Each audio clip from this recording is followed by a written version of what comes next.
శ్రీమాత్రే నమ. ఈ వీడియోలో మనం ఏప్రిల్ 1వ తారీఖు నుంచి 24 ఏప్రిల్ మధ్యకాలంలో శుక్రగ్రహం మీనరాశిలోకి ప్రవేశించడం జరుగుతుంది. అంటే శుక్రుడు తన ఉచ్చ రాశిలోకి ప్రవేశించడం జరుగుతుంది. సో ఈ కారణం వల్ల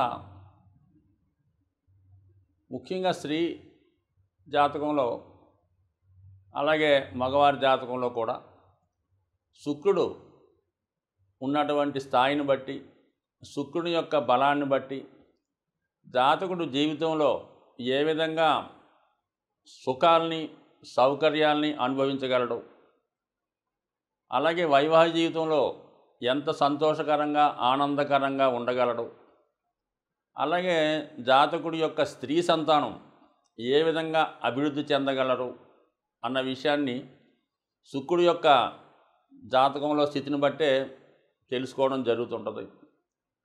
జాతకుడు ఒక ఖరీదైనటువంటి వస్త్రాలు ధరించాలన్నా, ఒక మంచి వాహనంలో ప్రయాణించాలన్నా, లేదు సమయానికి వివాహం జరగాలన్నా, అలాగే ఆరోగ్యకరమైన భార్య లభించాలన్నా ఇవన్నీ కూడా శుక్రుడు జాతకంలోని స్థితిని బట్టి రావడం జరుగుతుంటుంది.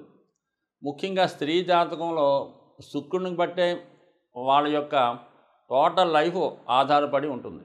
అంటే బాల్యంలో వాళ్ళు పుట్టినప్పుడు వారి యొక్క జీవన విధానం ఏ విధంగా సాగుతుంది, వాళ్ళ విద్య ఏ విధంగా నడుస్తుంది, అలాగే వివాహం ఏ సమయంలో జరుగుతుంది, అలాగే ఎవరితో జరుగుతుంది, వివాహం తర్వాత జీవితం ఏ విధంగా మారబోతుంది అన్న విషయంతో పాటు జాతకురాలు ఎంత మంచి నడవడిక క్యారెక్టరు కలిగి ఉంటారు, అలాగే వివాహం తర్వాత ఆ స్త్రీ అత్తమామలతో వాళ్ళ యొక్క బంధువులతో అంటే భర్త యొక్క బంధువులతో ఏ విధంగా నడుచుకుంటారు, తర్వాత ఆర్థిక స్థితి వివాహం తర్వాత ఏ విధంగా మారుతుంది, ఇవన్నీ కూడా స్త్రీ జాతకంలో శుక్రుడు ప్రముఖ పాత్ర వహించడం జరుగుతుంటుంది. అదే ఒకవేళ ఈ జన్మజాతకంలో శుక్రుడు బలహీనపడి, శుక్రుడు ఏ విధంగా బలహీనపడుతుంటాడు, తన నీచరాశి అయినటువంటి కన్యారాశిలో ఉన్న, లేదా రవికి అంటే సూర్యభగవానుడికి దగ్గరగా అంటే 10 డిగ్రీల లోపు ప్రయాణించినప్పుడు అప్పుడు కూడా జాతకుడు శుక్రుడు కంబస్ట్ అవ్వడం వల్ల ఇబ్బంది పడుతుంటాడు. అలాగే శుక్రుడి నుంచి ఒక 43 డిగ్రీల 20 నిమిషాలు దూరం కన్నా ఎక్కువ ఉన్నప్పుడు కూడా శుక్రుడు తన బలహీనతని, తన బలాన్ని కోల్పోయి ఇవ్వవలసినటువంటి సుఖాన్ని ఇవ్వలేకపోతుంటాడు. సో ఏదైనా చాలా సెన్సిటివ్ గ్రహం ఇది మనకి శుక్రగ్రహం. సూర్యునికి దగ్గరగా ఉన్నా ఇబ్బంది పడతాడు, సూర్యునికి దూరం అయినా కూడా ఇబ్బంది పడడం జరుగుతుంటుంది. అలాగే కుజగ్రహంతో కలిసి ఉన్నప్పుడు అంటే ఏ లగ్నం ఏ రాశితో సంబంధం లేకుండా ఎవరి జన్మజాతకంలో శుక్రుడు కుజగ్రహంతో కలిసి ఉన్నాడో వాళ్ళకి ఒక విధంగా వ్యభిచార దోషం కలుగుతుంది. వాళ్ళు స్త్రీ యొక్క వ్యామోహం వలన కానీ, స్త్రీ బలహీనత వలన కానీ వాళ్ళ సంపదని కోల్పోవడం, వివాహ జీవితాన్ని నాశనం చేసుకోవడం జరుగుతుంటుంది. విచక్షణారహితంగా మరి వాళ్ళ యొక్క శృంగార జీవితాన్ని గడపడం వలన చివరికి ఆర్థిక పరంగా పతనం అవ్వడం జరుగుతూ ఉంటుంది. సో శుక్రుడు జాతకంలో శుక్రుడు బలవంతుడు అవ్వాలంటే జాతకుడు తన నడవడిక చాలా ఇంపార్టెంట్గా ఉండవలసి ఉంటుంది. శుక్రుడు అంటే కొన్ని సందర్భాల్లో చాలా ప్రాంతాల్లో ఈ శుక్రవారం నాడు ధనాన్ని కూడా ఖర్చు పెట్టడానికి ఇష్టపడరు. అంటే ఆ కారణం వల్ల ఏంటి, ఎంత సెన్సిటివ్ మనం ఆలోచించవచ్చు. జాతకుడు స్త్రీలను అవమానపరిచిన, స్త్రీలను ఇబ్బంది పెట్టిన, ముఖ్యంగా తోడబుట్టిన వాళ్ళని కానీ, తల్లిగారిని కానీ, వదిన గారిని కానీ, అంటే మొత్తం మీద ఏ స్త్రీనైనా జాతకుడు వేధించినా, ఇబ్బంది పెట్టినా, వాళ్ళకి దుఃఖం కలిగే విధంగా ప్రవర్తించినా ఖచ్చితంగా జాతకంలో శుక్రుడు బలహీనపడి జాతకుడికి ఆర్థికపరమైనటువంటి ఇబ్బందులు రావడం జరుగుతూ ఉంటుంది. అదే మరి శుక్రుడు పాపగ్రహాలైనటువంటి రాహుతో కలిసి ఉన్నప్పుడు మరి జాతకుడికి మరి సరైనటువంటి ఆరోగ్యం లేనటువంటి భార్య రావడం, ఆ కారణం వలన జాతకుడు వ్యసనపరుడై తన ధనాన్ని ఇతరుల స్త్రీల కొరకు వ్యామోహం కొరకు ఖర్చు పెట్టి నష్టపోవడం జరుగుతూ ఉంటుంది. కుజుడితో కలిస్తే ఈ విధంగా, రాహుతో కలిస్తే ఆ విధంగా, అలాగే కేతువుతో కలియడం వల్ల కూడా మరి ఈ విధంగా స్త్రీలను ఇబ్బంది పెట్టడం వల్ల కానీ, వాళ్ళని అవమానించడం వల్ల కానీ, వాళ్ళని సరైనటువంటి పోషణ ఇవ్వకపోవడం వల్ల కూడా ఇబ్బంది పడే అవకాశం ఉంది. మొత్తం మీద ఏంటంటే ఏదైనా ఒక జాతకంలో ఖచ్చితంగా జాతకుడు స్త్రీలను ఏ విధంగా ఇబ్బంది పెట్టినా, అలాగే దేవతల్ని అంటే గ్రామ దేవత, కులదైవం, అలాగే ఆ దేవతల్ని ఇబ్బంది పెట్టినా, వాళ్ళకి చేయవలసినటువంటి సంస్కారాలు సకాలంలో చేయకపోయినా కూడా జాతకంలో శుక్రుడు బలహీనపడడం జరుగుతుంటుంది. అలాగే సాధారణంగా మరి ఈ దసరా, కొన్ని పండగలు వచ్చినప్పుడు ఆషాఢ మాసంలో ఆనవాయిగా ఆ గ్రామ దేవతలకి చాలా కుటుంబాల్లో సారి పెట్టడం, ఒడి బియ్యం పోయడం, చీరలు పెట్టడం జరుగుతుంటుంది. అవి ఏ కారణం వల్ల మానేసినా కూడా జాతకుడు ఆర్థికపరమైన ఇబ్బందులు ఎదుర్కోవడం జరుగుతుంటుంది. అంటే సూక్ష్మంగా చెప్పాలంటే జీవితంలో జాతకుడు సుఖపడాలన్నా, ఒక మంచి బట్ట కట్టాలన్నా, మంచి భోజనం చేయాలన్నా, మంచి సంతానం కలగాలన్నా, మంచి భార్య రావాలన్నా ఖచ్చితంగా శుక్రుడు బలం ఉండాలి.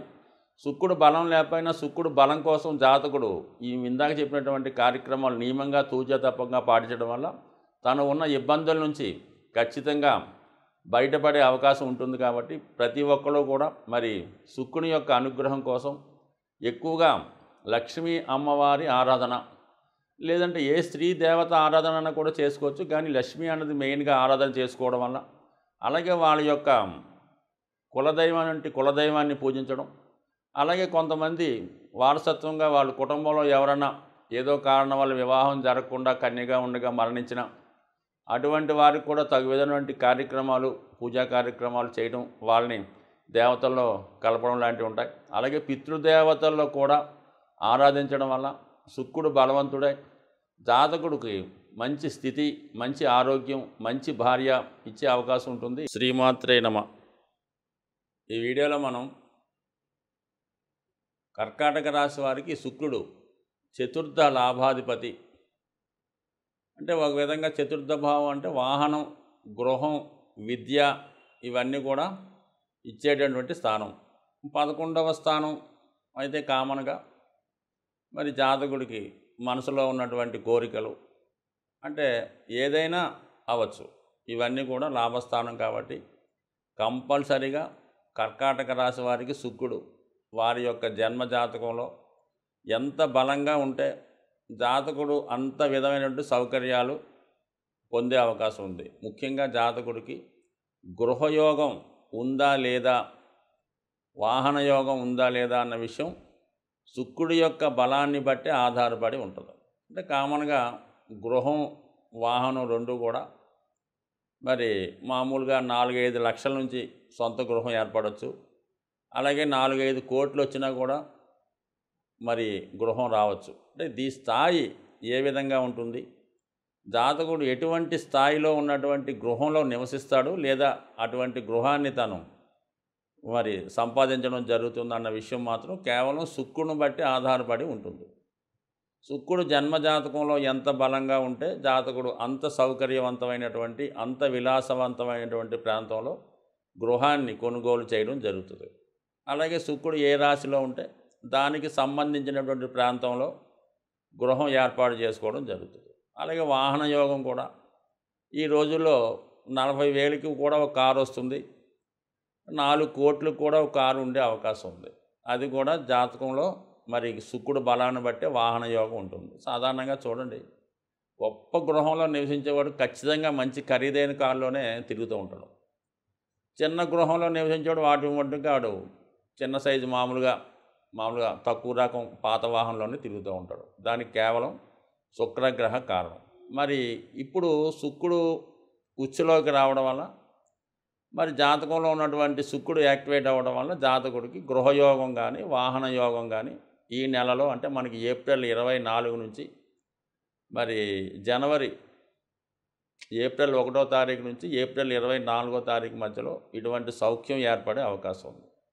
సో అలాగే ఏంటంటే శుక్రుడు ధనాధిపతితో కలిసి ఉన్నాడు. అందువలన ఏంటంటే శుక్రుడు ఏ గ్రహంతో కలిస్తే ఆ గ్రహ కారకత్వం ద్వారా ధనాన్ని జాతకుడు సంపాదించగలుగుతాడు. అలాగే అదే గ్రహ కారకత్వం ద్వారా ధనాన్ని పోగొట్టుకోవడం కూడా జరుగుతూ ఉంటుంది. ఇప్పుడు మరి ధనాధిపతితో కలిసి ఉండడం వలన కంపల్సరీగా జాతకుడు స్థిరాస్తి ద్వారా ఆదాయం సంపాదించే అవకాశం ఉంది. మొత్తం మీద స్థిరాస్తి అమ్మడం వల్ల కానీ, అలాగే ప్రభుత్వం ద్వారా ఏదన్నా మరి గృహలాభం కానీ, వాహన లాభం కానీ, లేదా ఉద్యోగ ప్రయత్నం కానీ, అదే గవర్నమెంట్ సర్వీస్ చేస్తున్న వాళ్ళకి, రాజకీయంలో ఉన్న వాళ్ళకి ప్రభుత్వం ఏమన్నా వాహన సౌకర్యం కానీ, గృహాన్ని కానీ సమకూర్చడం కానీ జరిగే అవకాశం ఉంది. సో ఇదంతా ఓకే.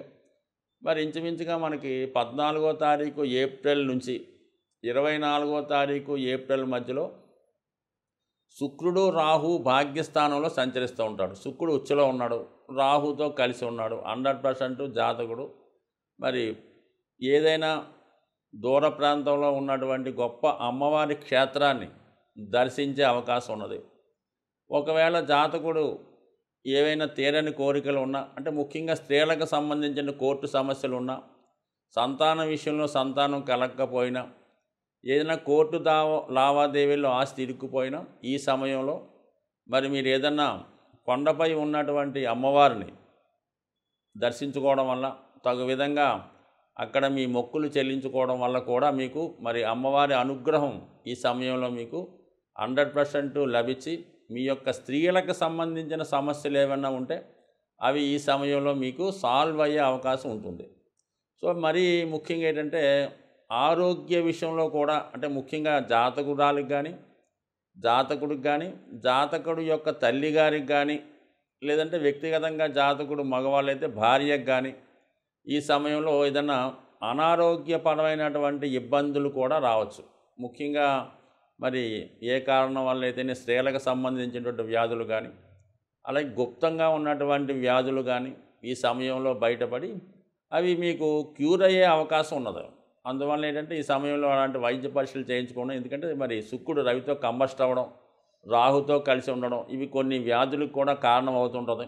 మరి టీవీలో ఇలాంటి సమయంలో ఆ వ్యాధుల పేర్లు చెప్పి జాతకుల్ని భయపెట్టడం మా ఉద్దేశం కాదు. కానీ ఏదన్నా అనారోగ్య సిమ్టమ్స్ ఉన్నవారు, ముఖ్యంగా స్త్రీలు ఈ సమయంలో తగు విధమైనటువంటి జాగ్రత్తలు తీసుకోవడం, మరి వాటి నివారణ కొరకు అమ్మవారి ఆరాధన, కనకదుర్గ అమ్మవారి ఆరాధన చేసుకోవడం, దేవి ఖడ్గమాల స్తోత్రాన్ని చదువుకోవడం, వీలైతే మనం ఇందాక చెప్పిన విధంగా ఏదన్నా పెద్ద అమ్మవారు, అంటే కొండపై ఉన్నటువంటి దుర్గా అమ్మవారు, అలాగే కొన్ని శ్రీశైలంలో ఉన్నటువంటి అమ్మవారు, ఇటువంటి దేవతల్ని, అమ్మవారిని ఆరాధించడం వల్ల 100% మీకు అటు ఆరోగ్యపరంగా అనుకూలంగా ఉంటుంది.